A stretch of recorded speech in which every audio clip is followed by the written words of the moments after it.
So nowadays, the Nuggets are the reigning champs. They're led by the best player in the league, but there was a period during the late 90s and the early 2000s where they were just straight up They missed the playoffs for 8 straight years. They were one of the worst teams in the league. They won 11 games one year. That's absolutely ridiculous. But everything changed during the 2003 NBA draft. Yeah, one of the most stacked drafts in NBA history. They pick up Carmelo Anthony with the 3rd pick. They then proceed to make the playoffs for all 7 years he was on the team. And even though they didn't really have much playoff success with Melo, he's actually partly responsible for them building a championship team today.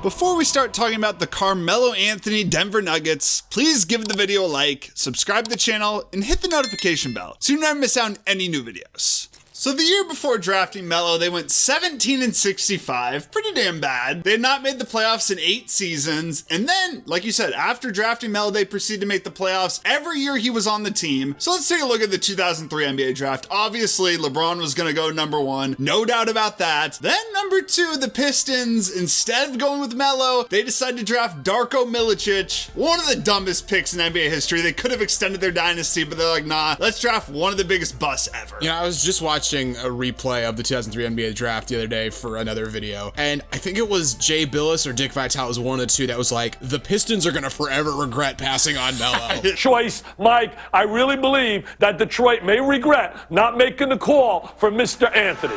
They did. Like, they saw the future.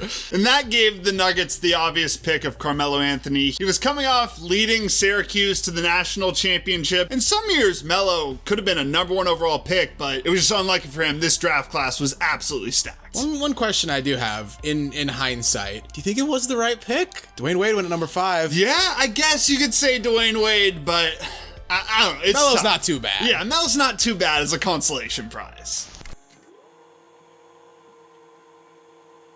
You want to talk about an immediate impact, though. Carmelo hit the ground running in Denver. He averaged 21 points per game, 6 rebounds a game. He was the Nuggets' leading scorer as a rookie. He led them to a 43-39 record. Remember, coming off winning 17 games, that's a 26-game improvement, and he led them to the playoffs. It was their first time making the playoffs in 9 years. Yeah, and it's not like they picked up some all-star, had some big free agent signing. Like, yeah, like you said, he was the leading scorer. He was the leading guy for the team, but there was still some dramatic moments early on. At one point in the game against the Pistons, Melo refused to check into the game because he was just pissed off because teammates apparently were criticizing him for his shot selection. So he was pissed off his teammates were telling the truth? Yeah, exactly. I love Carmelo to death, but his shot selection has never been his strength. Even since the rookie year, he was hucking up bad shots. Overall, though, he had a great rookie year. There were some great moments, like when he dropped 41 points on the Sonics in late March. LeBron would end up winning Rookie of the Year this year. He got 78 first place votes to Melo's 48, but some people literally still, to this day, think Carmelo should have won the award because they had similar numbers. LeBron had a bit more assists, but Melo led his team to the playoffs. LeBron did not. And if memory serves, I think Melo led like a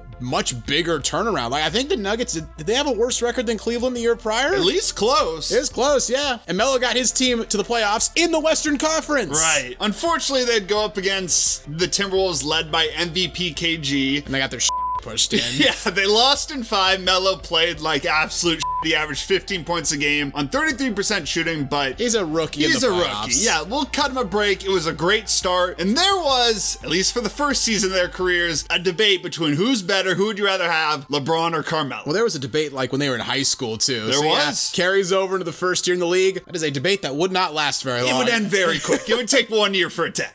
2004 offseason, Nuggets actually had themselves a great draft. They picked up Jameer Nelson with the 20th pick, and then they up because they decided to trade him to the Magic for their first round pick in 2005. They used that pick on Julius Hodge, a guy who played 18 total games for Denver. So not a great draft. Great pick, terrible draft. And then they'd send out 3 first round picks in a deal for Kenyon Martin. I guess the justification was he was a former number 1 overall pick. He was coming off an all-star season. He was 27, so not super young, but he was technically entering his prime, and I guess they thought maybe they wanted to try to accelerate the rebuild. They thought wrong. Yeah. Wrong.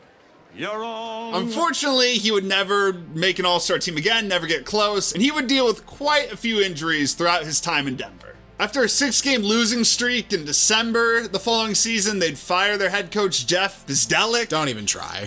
You're not going to get it right. That might be right. It might be right. It could be. I don't think it is. Michael Cooper was appointed interim head coach. He went 4-10, so things just were not looking good. They were 17-25, but on January 27th, 2005, they named George Karl their head coach, and like we said in the Supersonics video, the dude may be an asshole, but he can coach. I don't know what this dude has got. Like, maybe just being a dick is how to be a good coach. Works. The fucking turnaround he orchestrated with this team is like miracle work. He took the Nuggets over when they were 17-25. They finished the season on a 32-8 run. That's crazy. 32-8 in their last 40 games. For a team that was 8 games under 500. Yeah, you go 17-25 to start the year, and you end with 49 wins and making the playoffs. That is ridiculous. But of course, as we know, George Karl doesn't get along with players. He doesn't get along with anyone. He really doesn't. When Melo was asked about his offensive philosophy, Melo rolled his eyes and said, "Ball stoppers." That's like Coach Karl's favorite word, which makes sense. He's not wrong. Yeah, but he's like, not wrong. You can see like the tension, like it's palatable. Yeah, it was obvious they didn't really love each other, but they were still winning games, so it was working out. Of course, this was the mid-2000s Western Conference, so 49 wins only get you the 7th seed, and you got to play the San Antonio Spurs in the first round. Nuggets, actually, they took game 1 of the series in San Antonio. They won by 6. Andre Miller led them with 31 points. Then they got routed. They lost 4 straight to the Spurs, and they got bounced. I mean, there's no shame in getting bounced by the Spurs in 5 games when you're a young rising team. I mean, that 40-game run where they went 32-8. Yeah, it's the Western Conference. You got to play the Timberwolves with MVP KG. They go to the Western Conference Finals. Next year, you got to play the Spurs with Tim Duncan. This is a team that wins the title, so it's just brutal. Unless you have a perfect team in the mid-2000s in the West, you're just not going to make it out the first round. The following season, though, Carmelo took a leap. He went up to 26.5 points per game. Weirdly enough, he was not an all-star this year, but he made All-NBA third team. It's always so funny when that happens. Yeah, exactly.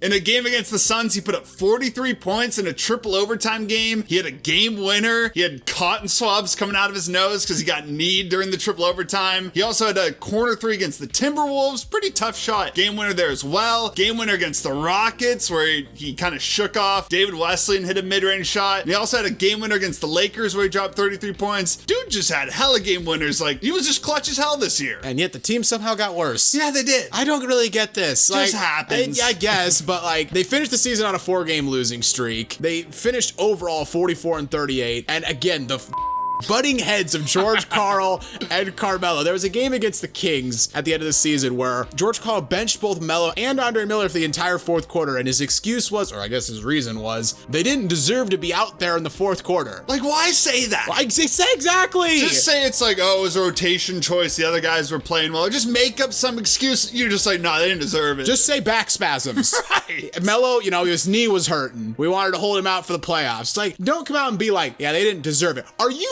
dense, man?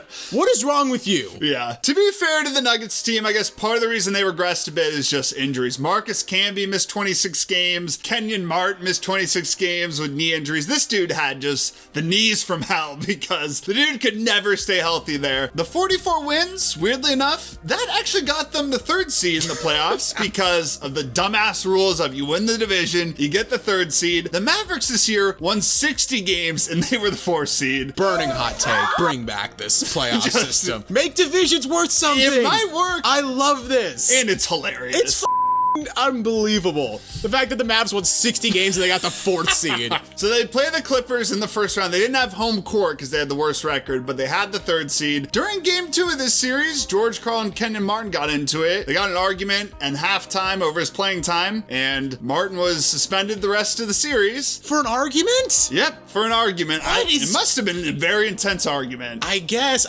That is an overreaction. Yeah, I think so. And for the 3rd year in a row, they'd lose the series in 5.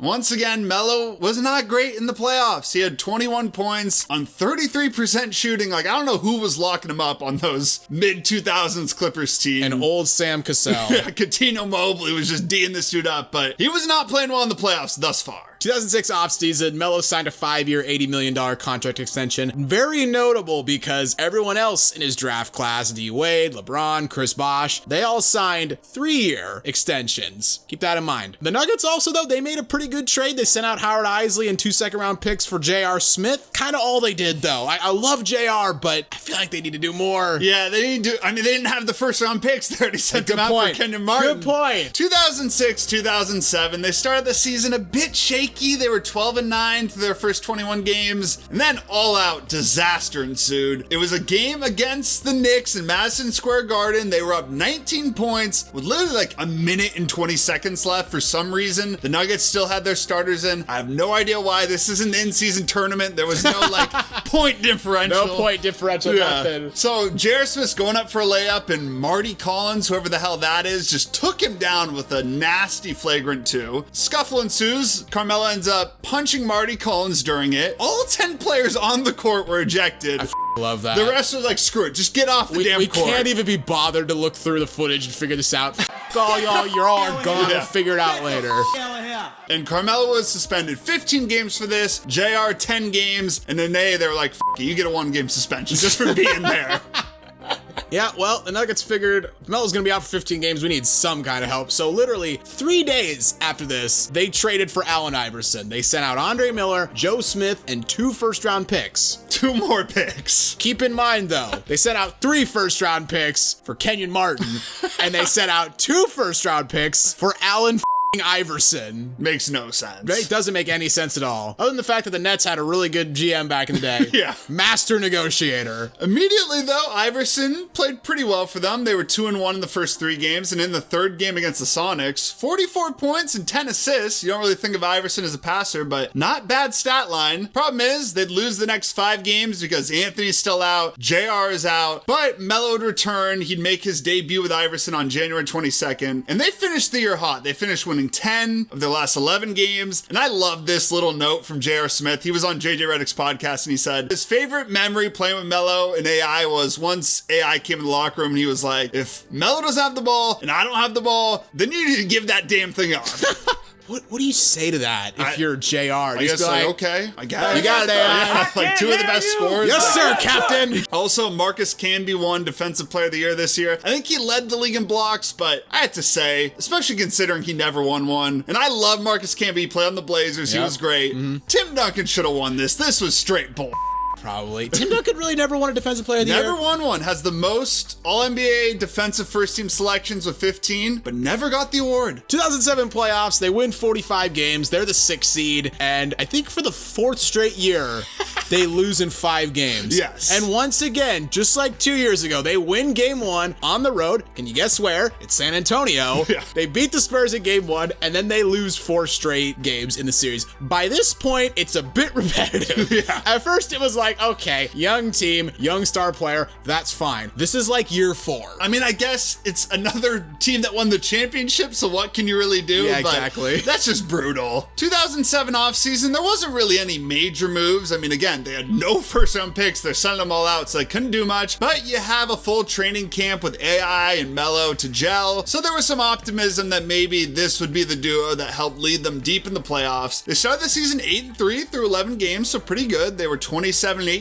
at the end of January. Carmelo was an all-star starter for the first time. And the Nuggets, they end up winning 50 games, the first 50-win season in 20 years. Iverson was 3rd in the league in points per game. Melo was 4th in points per game. But you win 50 games. And you're the 8th seed. And you're the 8th seed. It's the Western Conference in the 2000s. Like, we constantly have to come back to it every time we talk about the mid-2000s. If you were a Western Conference team in the 2000s, life was difficult. I mean, didn't the Denver Nuggets get the first seed in the West last year and they won 53 games? Yep. Yeah. And they won 50 games and got the AC. Unbelievable. And of course, they have to play Kobe Bryant and the Los Angeles Lakers. And good news for them, they didn't lose this series in 5. Now, the bad news is they got swept.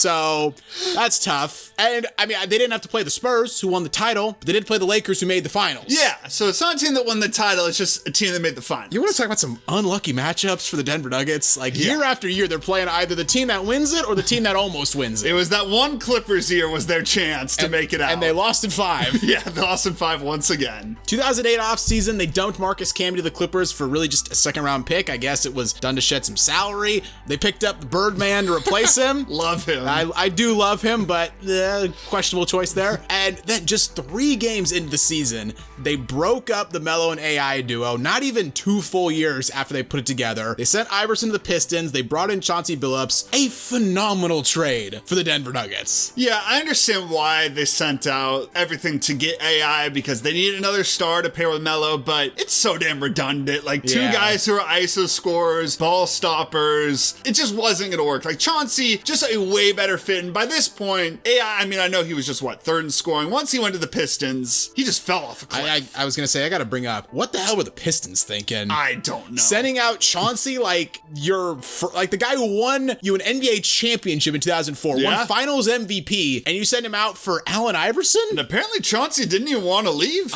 No, I don't think he ever did. Yeah. But immediately, the dude was just a great fit for the team. Early in the season, Melo had a crazy-ass game against the Timberwolves on December 11th, dropped 33 points in the 3rd quarter alone, ended up with 45 in the game. I had not ever heard about this until I did research for this video. I hadn't either, and I'm more confused how he only ended with 45. Yeah. After scoring 33 and a quarter. Like, that feels like a game where he gets, at least in the mid-50s. You'd think. They were 36 and 17 at the All-Star break. This was 3rd in the West. Still, though, as always, there were some issues with Melo and George Karl in a game against the Pacers. He refused to check out of the game. He'd serve a 1-game suspension for this, so even though things are going well, they're winning games, they just never quite saw eye to eye together. George Karl, don't be an asshole challenge. Impossible. Absolutely impossible. They finished the year, though, with 54 wins. Finally got a good seed in the West. Got them the 2nd seed. And this was like the 1 year under Melo where the Nuggets actually had some playoff success. They beat the Hornets in the 1st round. Chauncey was excellent in games 1 and 2, dropped 30 plus in both games. They lost a close one in game 3 on the road in New Orleans, and then absolutely mauled the Hornets in game 4. They won on the road 128-63. Imagine you're going to see your favorite team. You're a Hornets fan. You're trying to even the series. You're feeling optimistic, and then you get drugged by 58. Yeah. Not even 20. That is crazy. 2nd round, they beat the Mavericks in 5, so now they're winning series in 5. They're not losing them in 5. And this was highlighted by Melo hitting a game-winning 3 in game 3 on the road. The Mavericks tried to foul him. They didn't call it, so he had a wide-open shot and he drained it. Refs played the advantage. Yeah, refs played the advantage. And I like that. If you're just trying to go for the foul, if it's not hard enough, play through it. And that set up a matchup in the conference finals against the Lakers. And game 1 was just a Melo versus Kobe duel. Kobe had 40, Melo had 39. The game came down to the final minute, but a Trevor Ariza steal and some clutch free throws by Kobe would seal the game. But game 2, another Kobe and Melo duel. Melo had 34, Kobe had 32, and this time they got the close win, 106-103. So they're coming back to Denver, tied 1-1, with a chance to go up 3-1 in the conference finals, and they had not gone to the NBA finals as a franchise before this. Yeah, this is the closest up to this point that they had ever gotten. You know what? They played really well in game 3. They started out hot. They led by 8 points early in the 2nd quarter. They held the lead for most of the game. J.R. Smith also hit a crazy contested J.R. 3-pointer at the end of the 3rd quarter, put them up by 8. He immediately did get a technical foul after that for taunting, which is bullshit.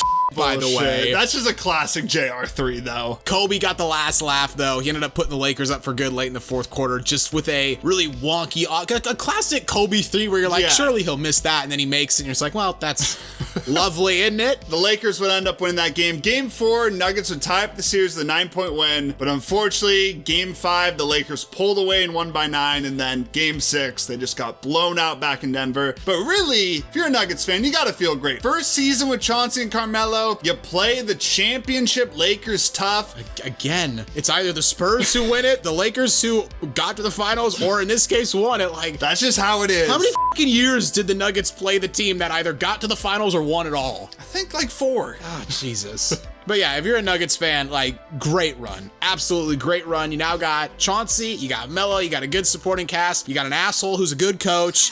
You know, you got a great foundation to finally, you know, build on, and maybe you can go get your first title. They added both Aaron Aflalo and Ty Lawson, some young players in the offseason, so they kind of had some future guys. And once again, things were going great. They were second in the West at the All-Star break. Both Chauncey and Melo were All-Stars. George Karl coached the West All-Stars. In the first game back from the All-Star break, Carmelo and LeBron had a classic duel in Cleveland where Carmelo had the last laugh. He hit a little mid-range shot on LeBron to give them the win. One of my favorite game winners of all time. It's the classic Melo mid-range high arcing shot. Yep. Clean as swish too. Just perfect release, so beautiful. I'll never get tired of watching Carmelo Anthony shoot mid-range shots. Of course not. Then after that, everything just went to Yeah. Your head coach gets cancer, missed the rest of the season. I was going to make a joke about him being a cancer, but I'm going to refrain from that. Yeah, I mean, at least I'm going to take the high he's road. fine to this day, so there is that. Once again, Kenyon Martin was dealing with a knee injury. And a funny-ass story about this, J.R. Smith, around the time of this, he filled Kenyon Martin's car with popcorn as an April Fool's joke, and Kenyon Martin threatened to not return for the playoffs because of this. Wait, really? Yeah. What the f***?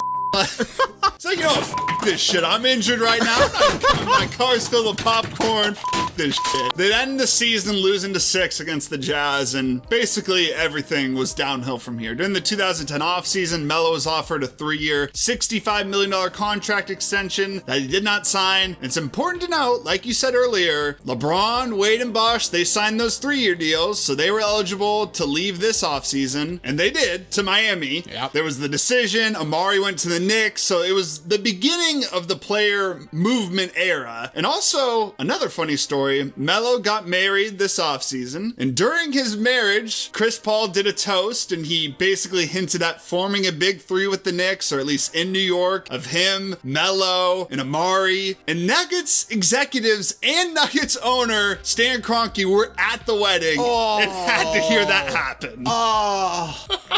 That had to be just so awkward. They signed Al Harrington to wrap up the offseason, but when you got a superstar that's thinking about leaving, Al Harrington ain't gonna keep him around. Harrington ain't gonna do it. And really, the entire season was just surrounded by speculation of Melo's future. It was the final year of his deal because he had a player option in the offseason. And like I said, this was the beginning of the player movement era. So the Nuggets were at a risk of losing him for nothing. And because of that, there wasn't really a lot of teams interested. He wanted to go to New York, so the Knicks and Nets were there, and then I guess the Bulls, but that was really about it. Yeah, and you know what? I'll give Melo a ton of credit. He came out and he played good basketball. He didn't dog it. He didn't deploy a fat suit. He didn't just miss games because he was partying. Like, he was playing well. He had a really nice game winner against the Bulls in late November. But finally, on February 21st, the day before the Nuggets returned from the All-Star break, Melo got his trade. He was traded to New York for Danilo Gallinari, Raymond Felton, Wilson Chandler, Timothy Mozgov, first-round pick in 2 seconds. In addition to Melo, the Knicks got Chauncey Billups, Sheldon Williams, Anthony Carter, and Ronaldo Balkman. A supremely stupid trade by the Knicks. Yes. They gutted their roster to get a guy they were 100% getting in like 5 months. Yeah. So now let's wrap it up talking about the legacy of Melo with the Nuggets, because like we said in the intro, they were complete for a while in the 90s and 2000s. They didn't make the playoffs, and then he comes there, and every year he's there, they make the playoffs, but it just sucks for Melo that Jokic came in kind of like shortly after, same number, won multiple MVPs, and finally brought a championship to Denver. So it just cast a massive shadow over everything Carmelo did to help build this franchise up. Hey, Melo did his part. Like I mentioned way back in at the intro, he played a part in this, because that first round pick that the Knicks sent to Denver, they used that pick on Jamal Murray. So whether Nuggets fans want to admit it or not, Melo's got a hand in your championship. He just does. So what do you guys think? Should the Denver Nuggets retire Melo's jersey? Let us know in the comments below. If you enjoyed the video, please consider giving a like. And hey, while you're here, check out some of our other content as well. And don't forget to subscribe to Synthetic Sports.